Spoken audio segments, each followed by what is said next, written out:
সত্যি বলতে, আমি শুরু থেকেই জানতাম তোমাকে কোনোদিন পাবো না।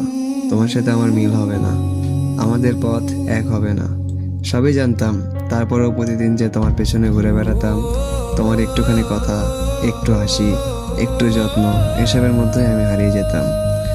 মানুষ ভাবে আমি তোমার প্রেমে পড়েছি, কিন্তু না, প্রেমে পড়লে ভুলে যাওয়া সহজ হতো। আমি তো তোমার প্রেমে পড়িনি, তোমার মায়ায় পড়েছিলাম। তোমার সেই নরম ব্যবহার, হালকা রাগ, অযথা হাসি, আর হৃদয়ের ভেতরে লুকানো যত্ন, এই সব কিছু মিলে তুমি ছিলে এক অদ্ভুত মায়ার বাঁধন। তোমাকে পাবো না এটা জানার পরেও কেন যেন তোমার জন্য অপেক্ষা করতাম। তুমি রিপ্লাই দাও কিনা, একবার দেখা পাই কিনা, এই ছোট ছোট জিনিসগুলো আমার কাছে বড় হয়ে উঠেছিল। কখনো দাবি করিনি, কখনো নিজের বলে ভাবিনি, শুধু তোমার মায়ার জায়গাটাতে থেকে গেছি। মনে হয় মায়ার টান সত্যি কখনো ভোলা যায় না। আজও তাই বলতে ইচ্ছে করে, তুমি হয়তো আমার জীবনে আমার জন্য এসেছিলে না।